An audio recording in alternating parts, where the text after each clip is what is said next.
fridge. Her kid had spotted the box across the aisle, tugged her sleeve, and said, "Mom, that's the switch I wanted." So she marched over and stopped my cart with her hand. I tried to pull it past her, but she held on. "No, this is the last one, and I'm getting it for my nephew. He's been begging me for 6 months and his birthday's tomorrow." She didn't move. "Well, my son's birthday is today, and today is more important than tomorrow, isn't it?" Her kid reached into the cart for the box, so I snatched it up over my head. The kid threw himself on the floor screaming, and the mom didn't even flinch. She grabbed my cart handle with both hands. "I'm not moving until you do the right thing." I told her to let go, and she did, but pulled out her wallet. "Fine, $50 cash right now." I shook my head, and she fanned out 100 and waved it in my face. 100. Last chance. No. I tucked the box under my arm to leave, but before I could take 2 steps, the mom gave her son a small nod, and the screaming got louder. He started kicking the shelves so hard products were falling off, and a security guard came around the corner. "Thank God you're here." This woman snatched the last one from my son, and now look what she's done to him. She went from waving money in my face to sobbing mother so fast it had to be rehearsed. I told him I took it off the shelf while her son was across the aisle. But right between screams, the kid glanced up at his mom and smirked like he was waiting for her to tell him what to do next, before he went right back to crying.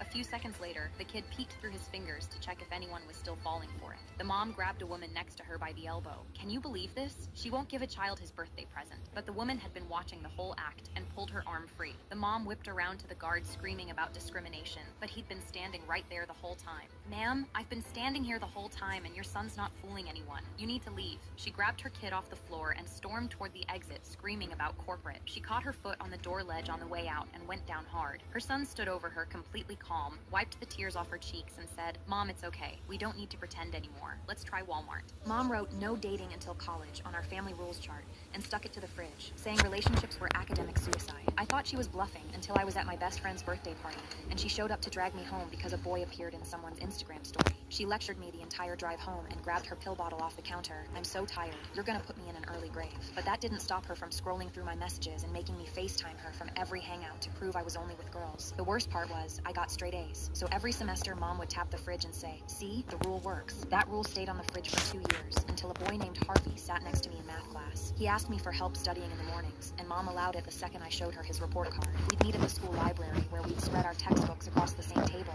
and he'd always have a coffee waiting for me. After a few weeks together, we had inside jokes that made me laugh so loud he would clamp his hand over my mouth so the librarian wouldn't kick us out. Everything felt harmless, until I asked him to check my work, and he pulled his chair right next to mine. His thigh touched mine, and I gripped my pen so hard my knuckles went white, but he didn't move, so I exhaled and let my leg settle against his until the bell rang. After that, he'd trace form,